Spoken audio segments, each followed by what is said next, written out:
इनसे मिलिए दोस्तों, ये है काजल मीना। फिलहाल ये एज ए SDM पोस्टेड थी नांदोती तहसील, करौली जिला और राजस्थान में। इनको कल anti corruption bureau Sawai Madhopur की यूनिट ने गिरफ्तार किया है 60,000 की रिश्वत लेते हुए।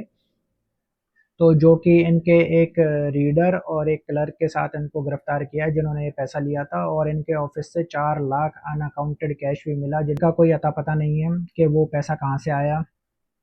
और फिलहाल इनको ACB ने गिरफ्तार कर लिया है एंटी करप्शन के चार्जेस में। इसमें चौंकाने वाली बात ये है कि ये खुद बहुत ही एजुकेटेड हैं। इन्होंने IIT मंडी से अपनी ग्रेजुएशन पूरी करी है और इनकी फर्स्ट पोस्टिंग प्रयागराज में थी और सेकंड पोस्टिंग यहाँ नांदोती तहसील में थी, जहाँ इन्होंने अक्टूबर 2025 में अपना कारोबार संभाला। और 5-6 महीने के अंदर अंदर इन्होंने ये खेल रच दिया कि 60,000 की रिश्वत लेते हुए पकड़ी गई हैं। इन्होंने शिकायतकर्ता से 1 लाख रुपए मांगे थे लैंड पार्टीशन के केस में, जिसमें ये उनके फेवर में आदेश देने वाली थी।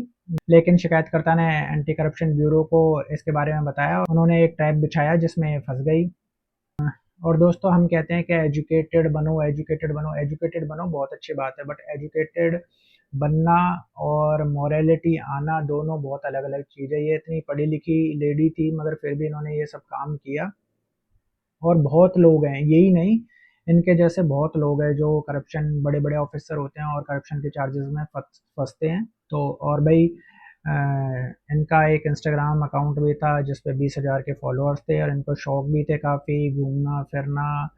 और तो भाई ये सारे शौक पूरे कैसे होंगे? ये सारे शौक ऐसे ही पूरे हो सकते हैं जब आपकी सैलरी से अतिरिक्त आप पैसा कमाओ। तो वो शौक ये अपने पूरा करना चाह रही थी, तो ऑब्वियसली हर किसी को अपने शौक पूरे करने का पूरा हक है।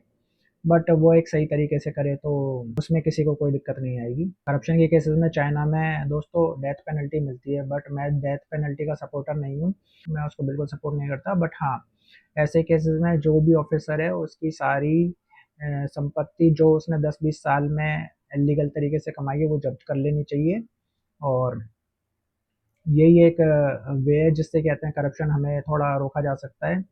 ऐसे लोग जो हमारे देश में, हमारे सिस्टम में बैठे हैं, जिनको हमारे देश को मजबूत करना चाहिए, हमारे गरीब को सारी सुविधाएं, सारी स्कीम्स उनको पहुंचानी चाहिए, पर ये लोग उनका पैसा खुद खा जाते हैं और गरीब गरीब और रह जाता है, अमीर अमीर और होता चला जाता है। तो ये तो एक आतंकवादी से भी ज़्यादा खतरनाक लोग हैं। तो ऐसे लोगों के साथ हमें क्या करना चाहिए, आप कमेंट सेक्शन में बताएं। पर कमेंट सेक्शन में कमेंट करने से पहले इनकी ये वीडियो ज़रूर देखें जो इन्होंने RAS में सिलेक्शन से पहले लिया था। वहाँ पे ये अपना लेक्चर दे रही हैं कि कैसे हमें एजुकेशन देनी चाहिए लोगों को, एजुकेशन का क्या इम्पोर्टेंस है।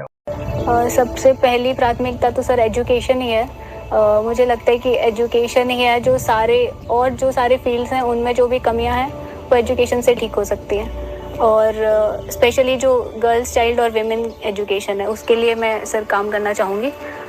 दूसरी सर प्रायोरिटी मेरी ये रहेगी कि जो गवर्नमेंट की सारी स्कीम्स हैं जो रूरल एरियाज़ या अर्बन एरियाज़ में चल रही हैं उनका इफ़ेक्टिव इम्प्लीमेंटेशन मैं कर पाऊँ, अपने घर तक सीमित नहीं रहें और अच्छी पोस्ट पे, अच्छे पदों पे जाएं। और इन्होंने देखो इतनी अच्छी एजुकेशन ली भी और उसके बाद भी ऐसा काम किया। तो दोस्तों, आप भी अपने कमेंट सेक्शन में अपनी राय ज़रूर रखें कि ऐसे लोगों के साथ क्या किया जाना चाहिए और क्या इन्हें सज़ा मिलनी चाहिए जिससे करप्शन कम से कम हो। और बाकी ऐसी डिटेल्स के लिए मेरे चैनल को सब्सक्राइब करें। Thank you so much.